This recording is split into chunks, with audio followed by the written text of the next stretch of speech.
Hello, everyone. Welcome to the 103rd MakerDAO Scientific Governance and Risk meeting, taking place on Thursday, July the 30th.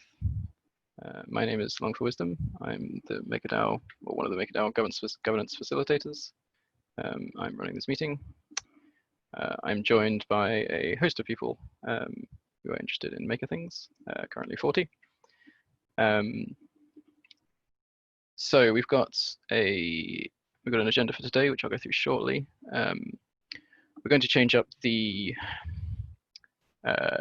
sort of agenda slightly, and that we're going to have going forward. We're going to have an updates section, mainly for the domain teams, but also anybody else that has updates to give about specific topics, because we've previously had a lot of kind of like 5-minute sections, which I don't think it makes sense to call out directly. So we'll just kind of go through the main people and see if they have anything to say for each meeting. So we'll start off with those, then we'll do the kind of procedural stuff, and then move on to any presentations and discussions topics. So if that's okay with everyone. All right, so agenda for today, the aforementioned updates section. We've got MIPs updates, we've got a brief update about governance and the unscheduled meeting that took place yesterday. We've got an update on keepers. We're going to have a few words from risk and so on. We'll do the governance cycle review as directed by MIP3 as part of the monthly governance cycle. And then we'll have our regular presentation from Vishesh for State of the Peg. And we'll open up to discussion as well, potentially the Peg deviation as a topic. All right. So I'll get started, I guess. So yeah, just to, I guess, explain a little bit what happened yesterday to those that aren't aware. We had an unscheduled governance and risk meeting yesterday on July 29th to discuss the continued Peg deviation, kind of combined with the fact that we hit we rapidly approached the debt ceilings for ETH-A and USDC-A. We felt that taking action sooner rather than later was probably advisable, and we convened the risk meeting to kind of get the community's opinion on kind of that direction before putting up an executive. The executive, I believe, has since passed and is currently waiting on the governance security module delay before it can be activated. I believe that happens around 8 o'clock. Sorry, in about 3 hours from now, I should say. So there'll be there's a link on the forum for that call, and there'll be a summary and a recording uploaded at some point. Been a slight delay with the recording due to the some minor issues with handover between me and Rich, but we'll have that up as soon as possible. Cool. I think that covers that. We'll get Cyrus to talk a little bit more about the circumstances a little bit later in the risk update. Cool. So I think I'll go over governance at a glance quickly. I'll try and be swift. We've had a lot of forum interaction over the last few days. I think probably forum activity is probably the highest it's ever been, which is on one hand good, and on the other hand means that there's a lot more information for everyone to kind of absorb. So I'm going to try and point people towards the relevant bits, I guess, as part of governance at a glance, and some of the other initiatives that are going on. So to start off with, one of the active discussions that cropped up in the last couple of days was from Hexanote, or Sam McPherson, talking about how we should be lowering the base rates rather than risk premiums when making monetary policy decisions. Sam, do you want to speak to this briefly, or are you good? Yeah, sure. So yeah, I just put up a thread basically advocating that we should be lowering the base rate. This one in particular wasn't about the base rate versus the risk premium. I was just saying we have the tools to, spur supply growth with DAI, and we should use them. I felt like a lot of people were voting in base rate of 0 week after week. It seems like partially from misunderstanding how the mechanism even works. So I'm glad to see that people shifted their vote to a -4% base rate for this week. So Awesome. Hopefully it'll help with the peg. Great, thank you very much. We also had a thread from Buffett Sandpiper talking about the potential to use liquidity, Uniswap liquidity tokens as a asset to hold in reserve as opposed to DAI, which I thought was interesting. Maybe a little bit complex to get into now, but I would just suggest anyone look at that thread if you're interested in that sort of discussion. We also had an update from the TUSD team, from Raphael Kosman, I believe, the CEO of Trust Token, who responded quite positively, in my opinion, to some of the concerns highlighted by the smart contracts team with relation to the TUSD token. I'd encourage people to read over that because personally I was very impressed with the response and the willingness of Raphael to, I guess, compromise based on Maker's requirements. So yeah, I would encourage people who are voting in the TUSD or are interested in TUSD to address that. Okay, coming now to signal requests in the forum. There have been quite a lot of signal requests as well over the last week.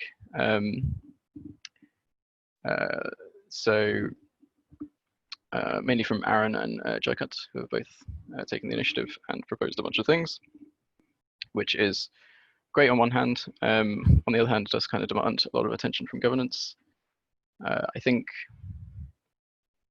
I would just sort of advise everyone in creating signal requests to try and avoid overloading governance attention if possible. So I'm not going to set any like strict limits or anything, but I would encourage everyone to keep that in mind when creating signal requests. So the ones Aaron created, we have requests to whether we should increase the system surplus threshold. It's currently at 500K. Aaron asked if we should increase it. He also kind of set up some polls for asking whether we should have how people felt about Maker as collateral, or adding a new ETH collateral type vault, so an ETH-B vault. One point I've made on these is that collateral onboarding outside of emergency situations is done through the monthly governance cycle.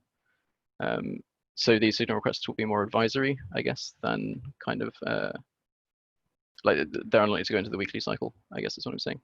They're more advisory to the domain teams as to their direction. But I would still encourage people to vote in them because it's a great signal for the domain teams. Aaron also asked whether we should increase the ETH risk premium. With some arguments in there. Let's do that. So Jokat asked whether we should consider increasing the dust amount. For those that are unaware, the dust parameter is essentially the minimum amount of DAI debt one can create from a vault. I think it's currently set to 20 DAI, but with the high gas prices, there is a question as to whether this is too low and should be increased. And then the other one for Jacob was asking if we should increase the BAT-A risk premium. Originally, well, risk premium and debt ceiling. The debt ceiling change actually got included in the executive yesterday, which I referenced earlier. But the signal continues for the risk premium. I think that pretty much covers it. So apologies for the length of that, I guess. Can I chime in just with my personal thoughts on those? Really yeah, please do. Please do. Yeah. So I think the ETH-B one, I think is slowly been gaining a lot of support, and I think there's a lot of good arguments for it. I think at this point, it's just a matter of kind of resources on the back end, trying to put it together and get it going. But yeah, I think that's a good positive idea. And then for the dust amount, yeah, we've actually been talking about that on the engineering side internally as well. And I think there's definitely an argument to make for increasing the dust amounts, which is kind of ironic because it's just a few months ago we were discussing whether we should be lowering it to accommodate more people. It's funny how quickly the Ethereum congestion blew up. But yeah, certainly I think we can kind of do a gas analysis and try to figure out some threshold where below that amount it doesn't really make sense to do liquidations. And I mean, I think just if I had to guess, the dust amounts should probably go up. Of course, this does introduce some user adoption trade-offs, so that's definitely something to consider. And then regarding risk premiums for ETH and BAT and basically all of them, I think this is just kind of one of those never-ending discussions where you're just always going to have people on different sides of it. Some people are religiously committed to defending the peg at all costs, and others obviously feel that we should definitely be compensated something along the way for all the risk that the protocol is bearing these days. I think that would be maybe something interesting to go generically towards a governance poll, sort of something that says like, should we start charging risk premiums on kind of all the assets slowly over the coming weeks versus treating them as a case-by-case basis? Because I think it's just a general plan if we want to do something like that or not do something like that. One thing I'd like to point out is that now that the base rate is negative, we could actually set the FA and BAT-A risk premiums without actually affecting the stability fees. Yeah, I was going to make that point as well. If the base rate is going negative, it might be a good chance to set them to what we think like makes sense as risk premiums and not have it affect the peg. Oh, and then so for down the line when base rate goes back up, everything will just kind of fall into place. Yeah, exactly. Yes. Sure. Yeah, that sounds like a good idea. Cool. Yeah, I think so as well. So hopefully we can kind of see something along those lines in the signal requests. I guess we kind of already have it, but for anything new we add, I guess. Cool. Okay, let's move on. Does anybody else want to chime in on any of those topics before we move on?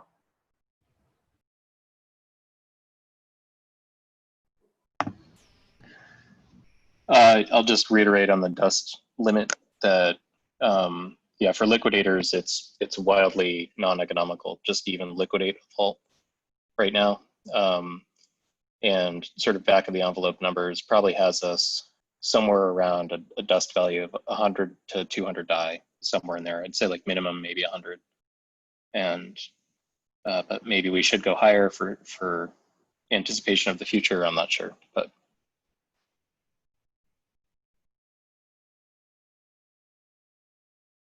Also, from a usability perspective, I feel like allowing people to open a vault for such a small amount when the gas fees are so high is almost kind of not good.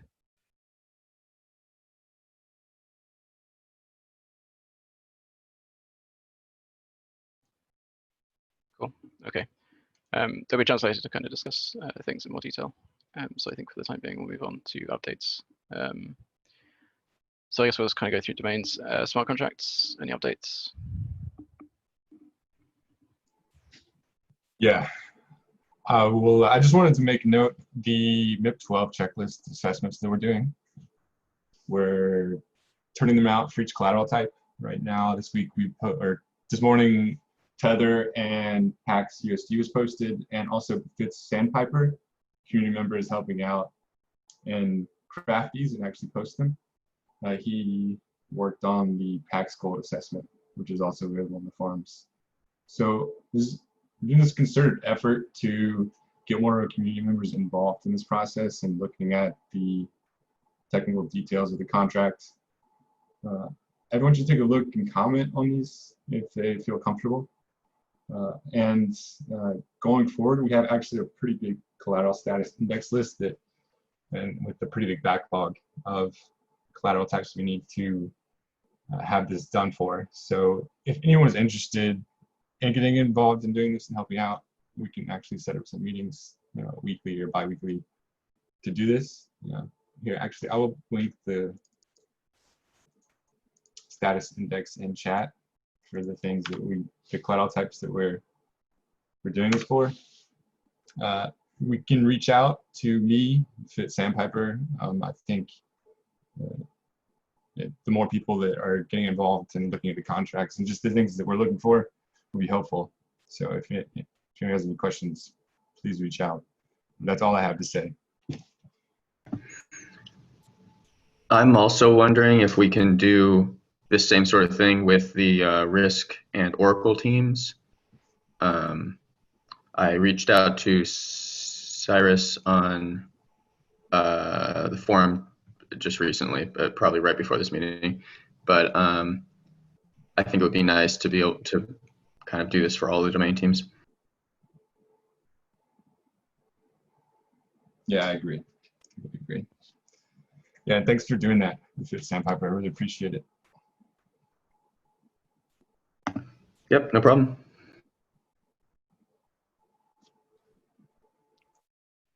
Awesome. All right. Thank you all. I believe Joe Q has an update on keepers or something he wants to share about keepers. Yeah, just as a PSA for everyone is that the new MIPs came in and we updated the smart contracts. So now you can bid with the DAO you had before. Everyone needs to update. As with an open source protocol like this, people just sometimes don't pay attention. I just don't want to be the boy who cried wolf. There weren't as many people participating in the first couple ETH auctions that we had. I want to make sure everybody knows that we should update your contracts and then your keepers, so it's out there and we have full participation in auctions. If as the system is growing exponentially now, I want to make sure if we have like a mini March 12th, everyone's there. So that's my PSA. Thanks, Long. Thank you for the time. And on that note, sorry, if anybody's interested on getting more information as to how to perform that update, feel free to go to the Keepers channel. There's been 1 or 2 messages about it. And if you have any additional issues switching or having any migration issues, again, the Keepers channel is the place to go inside of Maker's Rocket Chat. All right. Thank you for that, guys. Yeah, I would just reiterate and say keepers are pretty essential for making sure everything goes well when things go badly. So yeah, I would encourage everyone to share that with any keeper friends you may have. All right, Oracle's domain. Nick, any updates? Yeah, so currently assisting Argent with setting up their new light feed. So I don't think that'll be ready for tomorrow's executive, but it should be ready for next week's. And we also got a new application from MyCrypto to become a light feed. So can discuss that on the forum as well. And I think that's it from my end. All right, thank you. I guess then we'll come to risk. Cyrus, do you want to kind of just, I guess, briefly go over what happened in the meeting yesterday and kind of discuss where we're at currently? Sure. So yesterday we held an unscheduled emergency, not emergency, an unscheduled executive vote and meeting due to the recent upward pressure on the DAI price. Spoke a little bit about where that pressure was coming from. Seen kind of new all-time highs in the compound DAI farming, as well as kind of a surprise new farm from a YIFI or a YIFI fork, the YFI token. That fork has, I think, already sucked in 60 million DAI, which is not an insignificant amount of DAI. And so even though we saw the peg drop to below 101 over the weekend, it quickly shot back up to 103 and above. We had put out an unscheduled executive vote on Monday as well for increases in the debt ceilings to ETH-A and USDC-A, and they were both gobbled up in under 48 hours. That just kind of went to show how high the demand for DIAs at this stage. So I think it made sense to do a slightly more significant increase in the debt ceilings to I guess, partly to reduce governance overhead so that we wouldn't have to be holding a new executive vote every couple days. Made sense to just go with larger amounts, and as a result, made sense to kind of hold a governance call yesterday. So anyways, those debt ceilings were passed in the executive early this morning. The ETH debt ceiling is going up by 80 million, and I believe the USDC debt ceiling is going up by another 60 million. So those are kind of the two primary increases. And then additionally, there were increases for wrapped Bitcoin, USDCB, the emergency liquidity reserve for keepers, and then a little bump to BAT as well. Later today, when the governance delay has ended and the vote is officially live, we'll start monitoring the kind of the demand for this additional DAI supply, and we'll take it from there. There's certainly some good discussions to have surrounding the increase in risk to the system, liquidations, centralization risk, all that juicy stuff. But for now, kind of in the absence of any other short-term solutions, I think the community was more or less on the same page for increasing debt ceilings. Cyrus, if I can step in there, I think one of the reasons we have the debt ceilings that I've, heard is to protect us from a technical risk where someone could utilize that ceiling through some unforeseen exploit. Now we have a situation right now where we've got unprecedented demand. Is there a reason that you could foresee why we wouldn't want to say like double or triple the existing debt ceiling? What kind of risks do you think that would pose? Sure. I mean, it's very straightforward, which is if ETH crashes, then I think the protocol would struggle to efficiently liquidate a couple 100 million Ether in the current liquidation setting, in the current Ethereum network congestion environment, in the current DAI liquidity environment. It just, in fact, I tend to think that we may have even passed that danger threshold a while ago. And so I think at this point, we have to seriously kind of revitalize the circuit breaker discussions and start talking about operational protocols for how something like that might look in case ETH were to correct back down. If I can jump in for just a second, on top of the just sheer size of the amount we might have to sell into the market in a liquidation event, there's another risk involved with having a debt ceiling that's very far above the utilization, which is that in one of those market crash events, someone might see that and take advantage. There are some cases, if the decline is large enough, it's profitable to like throw ETH into the protocol and pull a bunch of DAI out, because you can actually pull out more than that ETH is about to be worth. And that is another risk. Right. Are you referring to the OSM risk? Yeah, right. OSM risk, because you have an hour warning on that price drop. That all makes sense, guys.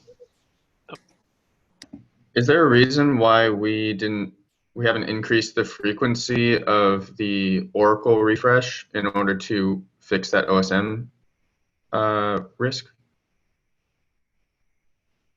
Because wouldn't if the refresh was like 15 minutes, wouldn't that mitigate that risk?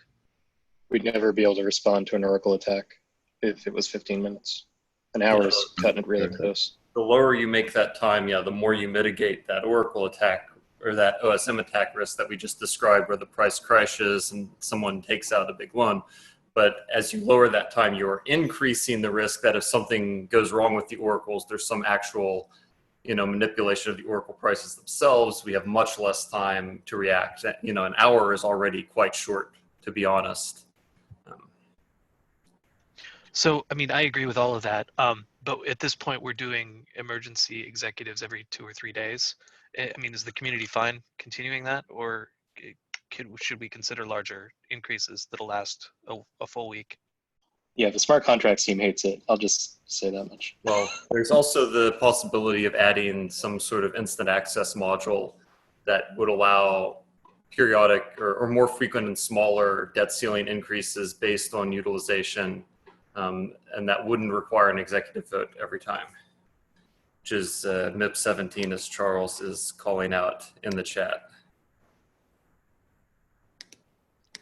Yeah, I'd just point out from a governance perspective, doing emergency executives multiple times a week is also not ideal. If we can kind of get ahead of things and we feel safe getting ahead of things, then I would much prefer kind of if governance signaled that they wanted to do that rather than leaving it to kind of the risk team to react in as like an emergency response, right? Well, not to put you on the spot, Kurt, but what is the status on instant access modules for debt ceiling upgrades? I think that's something that's been discussed a few times in the past. Gonzalo implemented one quite a while ago.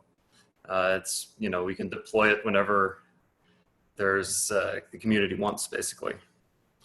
And, we can have a discussion in the forums about what should the parameters be, or, should there be any tweaks to the behavior of it. But it's not a complicated thing from a technical perspective at all. I mean, I want it. Do I count as a community? You do. Ultimately, the will of the community is expressed through, the voting of MKR holders. I mean, I'll say this as just on a personal note, like I've heard of instant access modules before and I kind of understand the theory of how they work. But I don't know if we've ever had like kind of a communication of what they actually are, like how they work in practice in detail on the forum from anyone. Yeah, just to add on that point, one of the main reasons proposing week 17 was to introduce the logic to implement like debt ceiling adjustments or risk premium adjustments and have it in somewhat of a manual process. And if it works successfully, you use that logic and transfer it into a more automatic tool such as an IAM. So MIP 17, as I put in the chat on how we're thinking of modifying it, is really this test bed to see if this type of logic or process works in the short run, and then think about IAMs in the long run.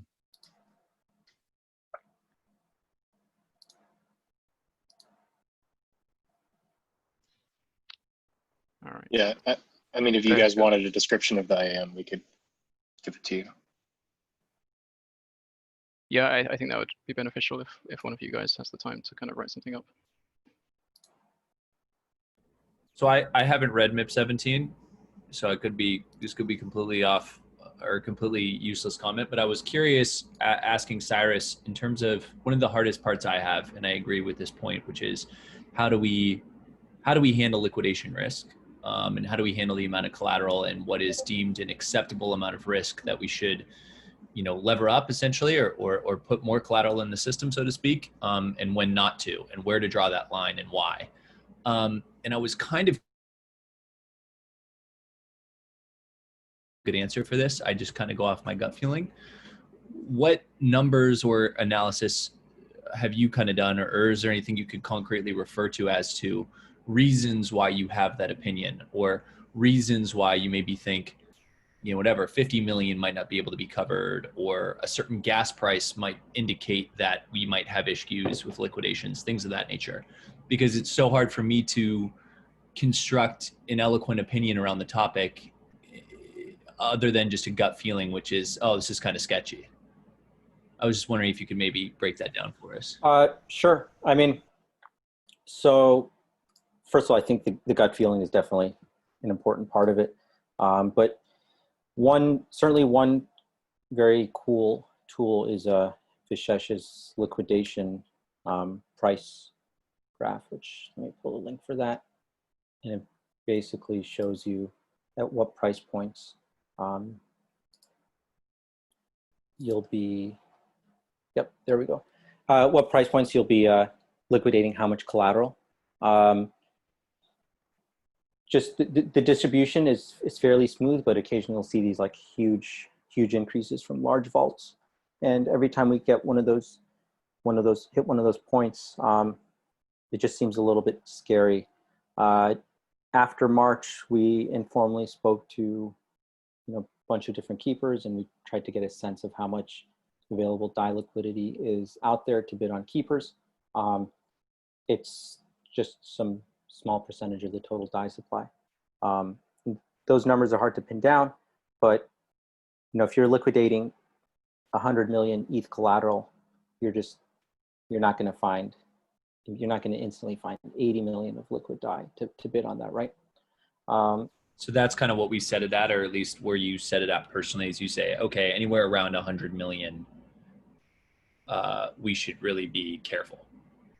No, I just made that's just kind of like a first pass, like kind of intuition.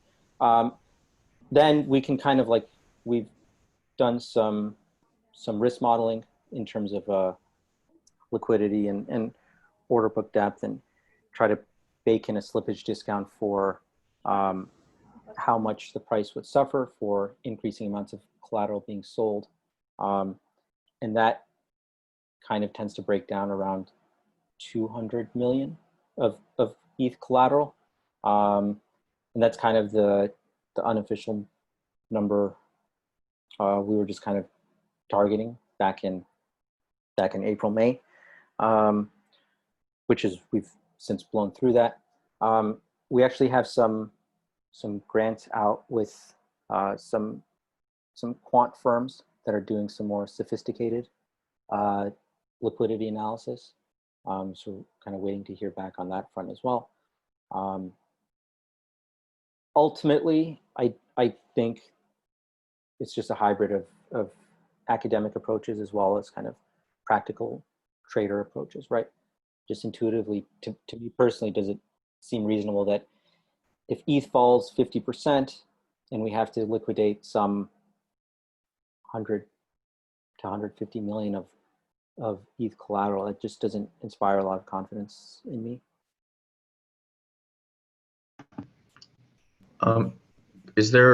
Would rate limiting our vaults help the issue, or would that make things worse? Because then we wouldn't be liquidating at, like, we'd be like waiting and the price could fall more. Rate limiting the liquidations, you mean? Yeah, like only liquidating up to X amount of collateral per hour or something. Yeah, we discussed that after Black Thursday as well, and I think that discussion just kind of naturally converged to the circuit breaker implementation. And instead of trying to figure out like discrete numbers or implement some sort of complicated logic, there's just a big red button to push where we can just put a pause on all liquidations if needed. I just worked on, for Liquidations 2.0, a PR that has the ability to rate limit by outstanding DAI for the next version of Liquidations. So we may have that in Liquidations 2.0. That is awesome. Cyrus, I have a question. Like, have that quant firm or you guys done the same kind of analysis for Bitcoin? So like how much, and I know WBTC or whatever other variant is not exactly Bitcoin, but I'm kind of curious how much Bitcoin liquidity is out there for this kind of same scenario. Yeah, so we haven't done wrap Bitcoin, which I think would be the relevant metric here. And even had we done it, that market cap has blown up so much over the past few weeks that we'd have to revisit that anyways. We haven't revisited that one for a while, but so yeah, I don't know off the top of my head, but of course Bitcoin is wildly more liquid than ETH right now, in my opinion.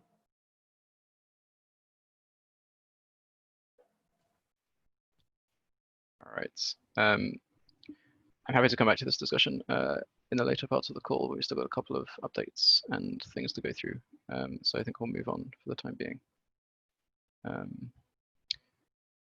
So updates wise, Charles, do you want to do your MIPS update? Yeah, could I share my screen? Oh, yes, of course. There you are. Thanks.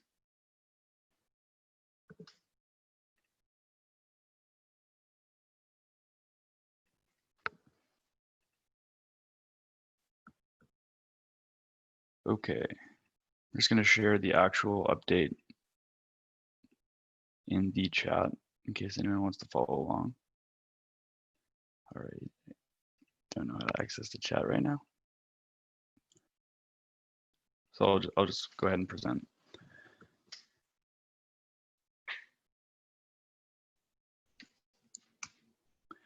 So in terms of this week's activity, we are in the last week of the governance cycle for July, and the monthly governance cycle executive vote went live on Monday and passed on Tuesday. It was executed, I believe, at the end of the day.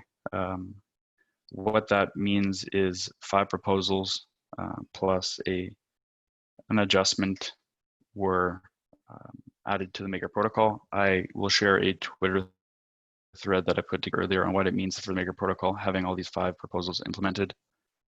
In short, we added a weekly governance cycle to mainly focus on things that need quicker action than the monthly cycle. And meta parameter adjustments, so changing parameters within the Maker ecosystem that aren't directly related to smart contracts. A sub-proposal that proposed to remove the DSR spread, adding mana as a collateral type, which I'll get into later. And I believe that was actually, I might be missing one. So if I am, please let me know. In terms of the actions today, as usual, Long for Wisdom will do the governance cycle review. So this includes summarizing what's happened over the governance cycle with everyone on the call. And it's also an opportunity to talk about the upcoming governance cycle in August, maybe looking at any proposals that may be entering the formal submission phase next week. As for next week, on Monday, we begin August governance cycle. There will be no polls or votes this week related to MIPS, and the formal submission period will run from August 3rd, Monday, to August 5th. So this is when MIPS in the request for comments phase, also sub-proposals, would be proposed to formally enter the governance cycle.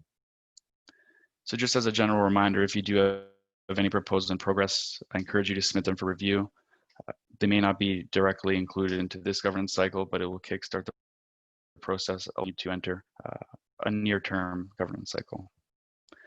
So next Thursday, the governance facilitator will perform the submission review for all the proposals that were formally submitted to see if they will be put forth for inclusion polls. So that includes looking at the criteria, making sure that the proposals aren't malicious or that they're poorly worded and unclear.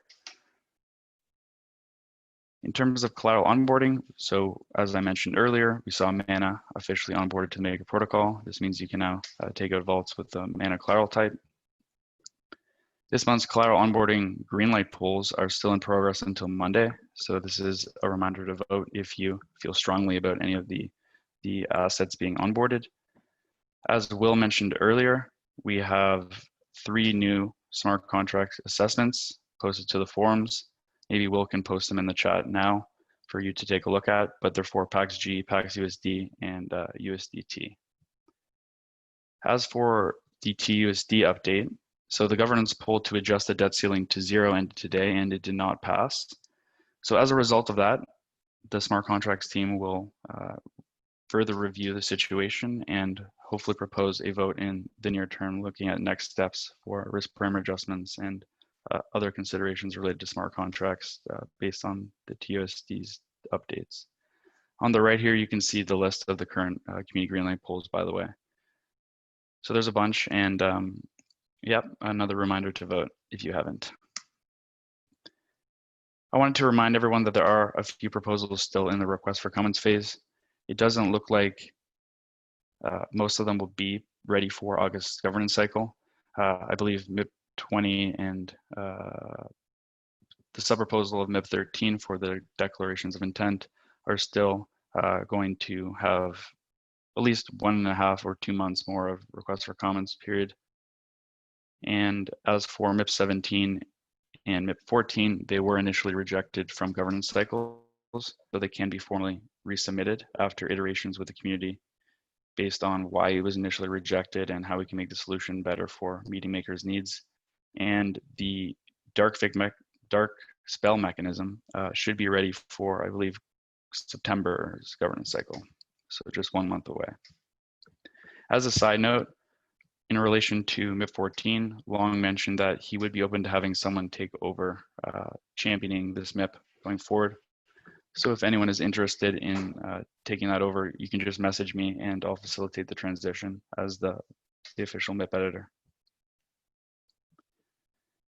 On Tuesday, we had a MIP 17 working group call. So because this proposal was initially rejected, I thought it would be great to work with the community on figuring out what we need to do to get it resubmitted, modify it, and have a better solution that meets makers' current needs. So I did a call summary, and I can also post the recording, although it does miss the introduction. But basically from that meeting, it was very productive. We have a couple action items. So we're going to start by modifying it to simply cover the debt ceiling adjustments, and then create another MIP for risk premium adjustments down the line. And this will include rethinking and defining the target debt ceiling definition in the current MIP, because the debt ceiling adjustments heavily rely on risk premium in that case, so you have to separate it. I wish I could put more slides together based on this call. It was extremely productive. After I finish this presentation, I'll share the forum thread. And also, Planet X has volunteered to help join as an author and at the DC adjustment proposal together with me, hopefully proposing it for August. It could be a little ambitious, but we're going to work on it over the next 6 days to see if we can formally submit it in time. That concludes the MIPS update for today. If there are any questions, feel free to ask them now.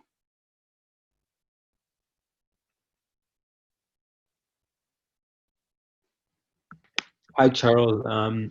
Why do some of these proposals have to extend the RFC if they've met the deadlines? So when a proposal is submitted, it has a dedicated amount of time that it has to be in the request for comments phase called the feedback period. And there's also a frozen period where the proposal can't be edited to make sure that no last minute edits kind of sneak in before it gets submitted. Based on MIP 0, we have a timeline for the feedback period, which is 3 months. The dark fix mechanism is going through that period, and unless Long for Wisdom has a shorter feedback period for MIP 13. Yeah, I think that's the case. So the declaration of intent sub-proposals are 4 full weeks and 1 full week for feedback period and frozen period. Oh, right, yeah. So I think the 13 sub-proposal is fine to go into this cycle. Right, yeah. Thanks for the correction there. And sorry, Kiva, to confuse you there.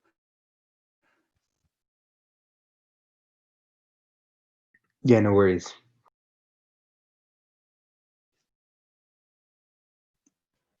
Any other comments, or should we move on to the, I guess, governance cycle review?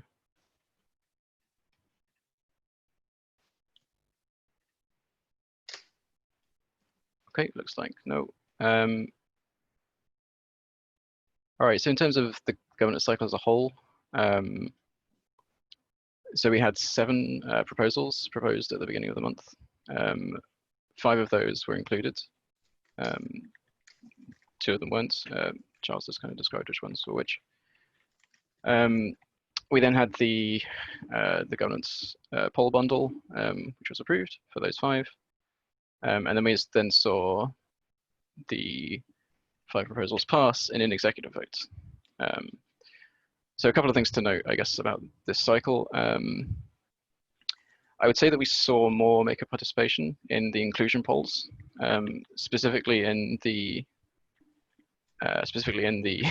ones in the sort of for MIP 17 and I believe the MIP 12 amendment. We saw lots of people voting against to keep things out of the governance cycle bundle, which I thought was interesting. So we tended to see kind of more, I guess, negative response than positive response.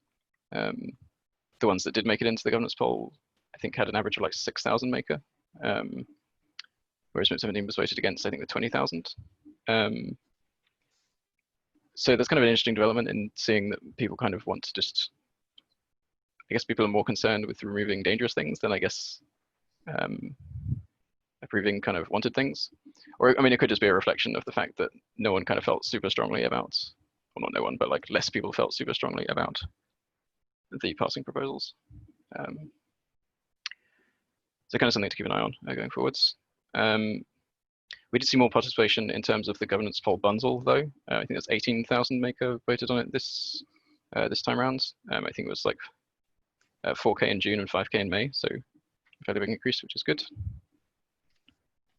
I guess in terms of the final executive, it's kind of worth mentioning that we were, well, not forced, but we opted to include, or I opted to include the ETH debt ceiling in the final MIPS executive, which is kind of not ideal by any kind of stretch of the imagination, because the whole point of going through the entire cycle and having the inclusion polls is that everyone knows what is in that final executive.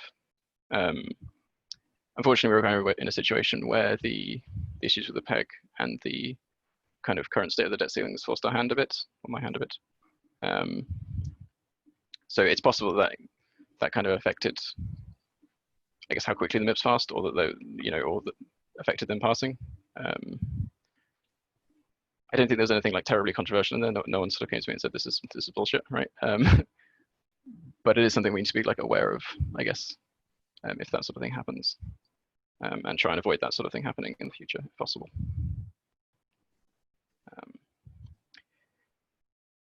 All right, I guess, does anybody have any comments over the last cycle? Is there anything anyone's thrilled that got in, and anything anybody's devastated that didn't get in? With respect to the executive vote issue you just described, I think a good thing to look at is how unanimous the governance poll was as an indicator on how much people support the MIPS. In this case, there was 0 no votes. Yep.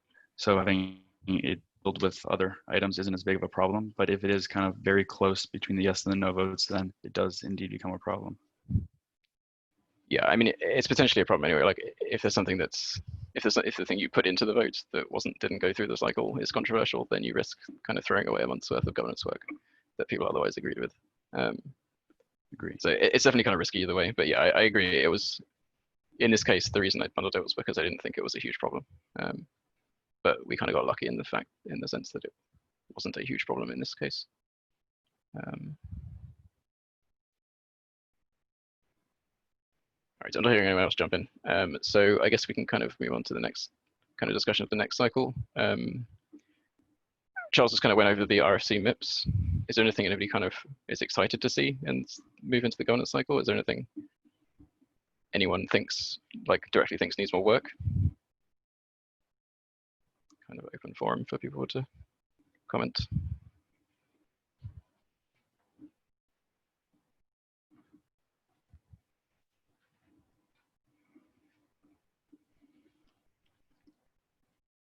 I think Akiva mentioned that, or Akiva implied that he was planning to submit the declaration of intent on forward guidance for the next cycle.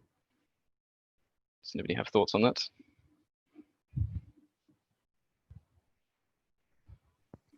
Or Akiva, do you want to give another summary of what the proposal means for some people who may not have seen the actual proposal itself or been on a past governance call? Yeah, so I actually updated it a lot. The main point of it is that it establishes a group titled the Vault Holder Advocacy Group, which aims to work with risk teams. Right now, just one risk team, but hopefully in the future, many risk teams to provide forward guidance and more transparency on what the risk parameters are going to be. So, I mean, historically, Maker has sort of provided this fluctuating rate, which didn't really matter to people if it was fluctuating because of the base rate or DSR because of other stuff. But if you see my presentation on the community call from this week, you'll see that now people are actually involved in hedging the base rate. So it opens the question of, is Maker going to be transparent with other risk parameters? Okay, and if I could summarize it, I think the goal is to provide, I guess, more reassurance to vault holders that the risk premiums aren't going to change kind of like willy-nilly. Is that like the kind of goal? Yeah, Sure. that's exactly it. We want to optimize for transparency and stability in risk premium. Okay. I guess thanks for that summary. Anyone have any thoughts on that?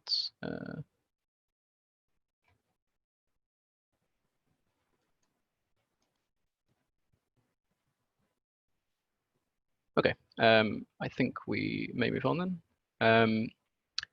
Vishesh, are you able to do State of the Peg? Is Vishesh here? Oh yeah, Vishesh. Yes. Okay. And I know we're already at the hour, so I'll try to be quick. Oh, I need to. There. Okay. So just a quick hit. I mean, we talked yesterday, but I'll recap as well. So total DAI is at around 330 million, which is pretty significant. DAI from ETH is about 250 million. We have about 2 million from BAT, 58 million from USDCA, and 20 million from WBTC. So let's look at some of these in a little more detail. Basically, what we've seen is in the last 24 hours or so, a jump in the amount of DAI minted from ETH. We're up to about 248 million there. The USDCA DAI supply, so it's been a bit volatile recently. There are basically a few large positions that have been open and closed for short periods of time. But net, it's still up at about 58 million. The WBTC supply, so that's just kind of still capped out. BAT lost a little bit of utilization. Well, it gained a little bit, in the last week, and then it lost a little bit in that same time frame. And let me touch on DAI. So as far as the peg itself, basically we saw this largely elevated price while a lot of the farming activity was going on for Wi-Fi, and then basically as that ended, that came back down. Still seeing tremendous amounts of trading volume for DAI during that same time frame, and there were some crazy price trades getting executed on Uniswap, which we tend to see when there's a lot of volume and volatility. And then basically that price was sitting fairly steady, just slightly above the peg for a couple of days, and then it started to rise a bit again in the last 48 hours. So that's part of the discussion that people have been having, is kind of concerned that, okay, well, with further yield opportunities cropping up and with compound activity and yields, that those rates could continue to persist or grow. So that's kind of been people's concern point as we understand it. As far as collateral, so what we saw basically is the ETH collateral pool had gotten riskier. There's kind of a consistent amount from the last couple of weeks of DAI that's been minted from ETH that's sitting at a very low collateralization ratio. But there's been a shift downward from some of the higher collateralization ratios to the sort of mid to low 200 to 250% collateralized bucket, which basically is like rebalancing, or not rebalancing, yeah, well, rebalancing in terms of the amount of collateral. And so even though ETH had risen in price and that initially pushed up collateralization ratios, people did what they always tend to do, where they sort of withdraw collateral or mint more DAI and sort of adjust to that higher nominal value of ETH. And so what we basically see is, as Cyrus alluded to, the emergence of these kind of liquidation walls. We have a pretty large one at about 200. So at an ETH price of 200, basically you would see, 113 million DAI being liquidated. At 155, it's 190 million, and even at like 230, you would see 34 million, which in percentage terms is not quite that large, but if you compare it to what would have been a hugely concerning liquidation event, say 3 months ago, 34 million is nothing to sneeze at either. So that's kind of where we're at in terms of Peg and system risk. We've seen, like I said, tremendous amounts of activity and trading volume for DAI as well, which is something to remain aware of in the context of, a lot of insane yields, a lot of risks, etc. It's also a lot of trading activity. It's a lot of transaction volume. People can sort of argue as to whether that is lasting, meaningful, or helpful types of transactions and volume, but it's activity.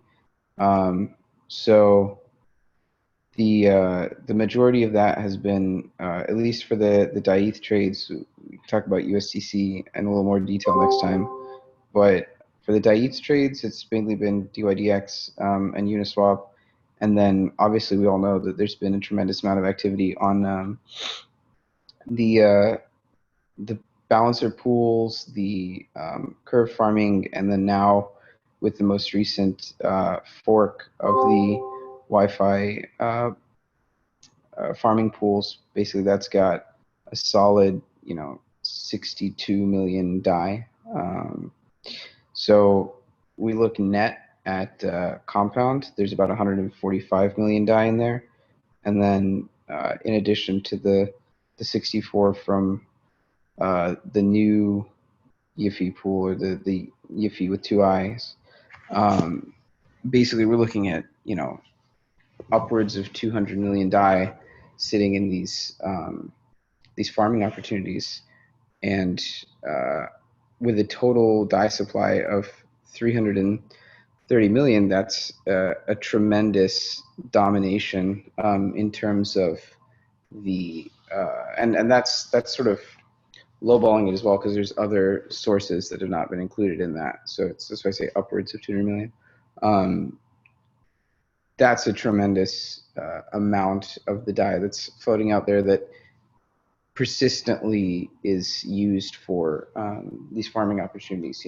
We discussed kind of the question of, is this going to be a lasting, continuing trend, or are these short-term opportunities?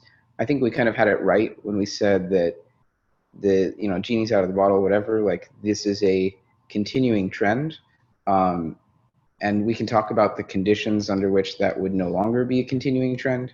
But basically, for as long as assets like USDC outpace the supply of DAI, but DAI continues to have a premium or be very heavily used, etc., it's likely to continue to be used for farming. So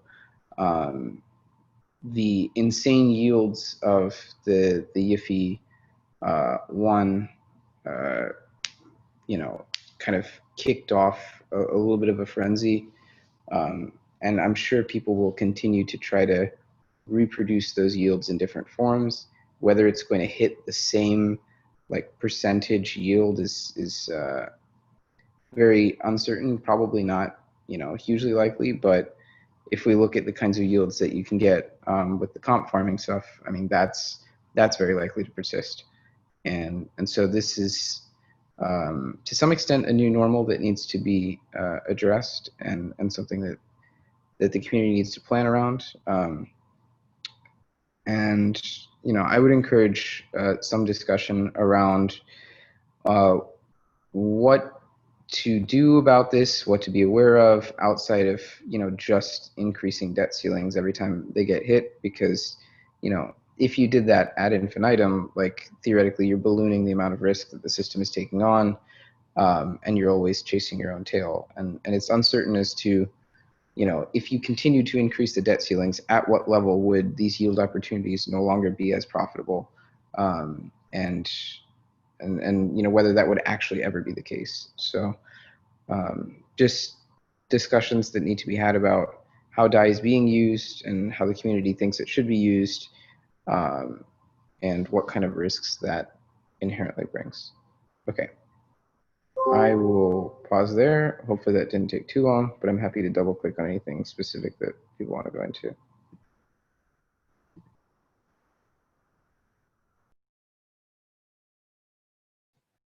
Yep, I think that was the last thing for the meeting outside of discussion. So like free mic to anyone who has topics for the next 15 minutes. So yeah, 15 minutes or so.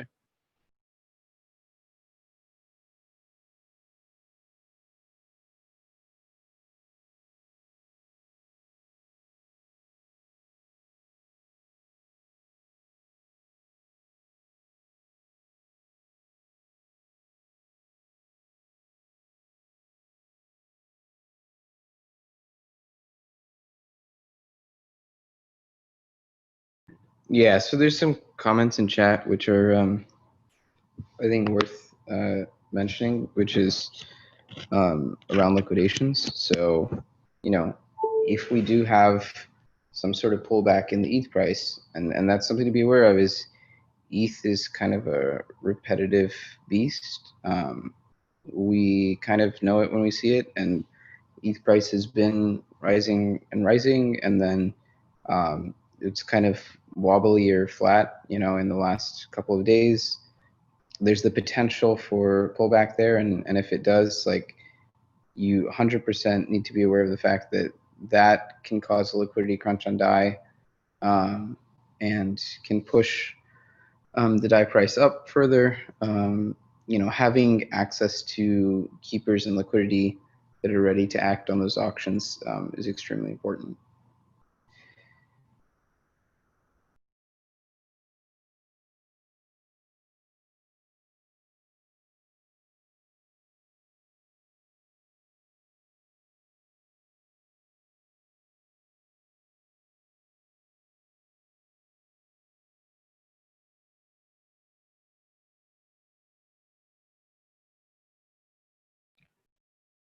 All right. It doesn't sound like anyone is anxious and keen to jump in. So unless anyone does so in the next sort of 15 seconds, I'm happy to end it here.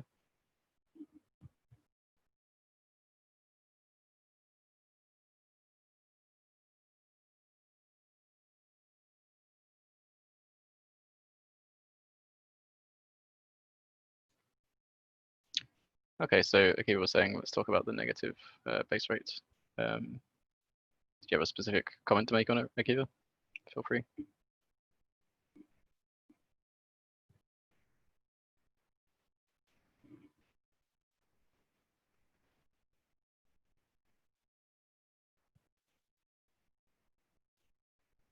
Nothing specific, okay. Yeah, I mean, this is the first time we've had a negative base rate, so this is kind of, I guess, maker holders deciding to actively subsidize risk on the protocol in exchange for making it easier to mint DAI, which I think makes sense in the current, given the current peg situation.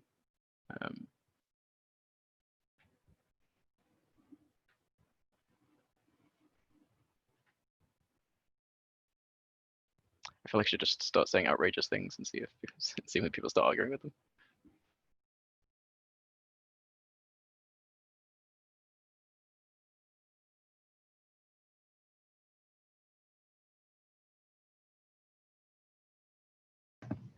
There are a few collateral types though that we aren't hitting DCs on, like particularly the new smaller collaterals, which would be most affected by this negative base rate, right?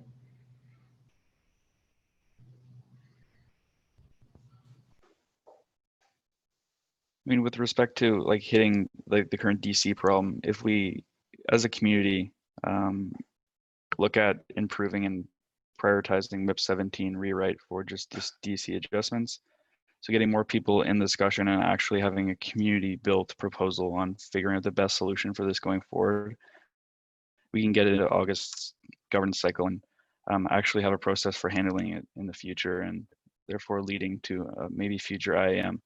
So I do encourage everyone to go to that forum thread that I posted earlier to chime in, and so we can make this proposal as good as it can be. Sorry for the tangent, but I just want to reiterate that.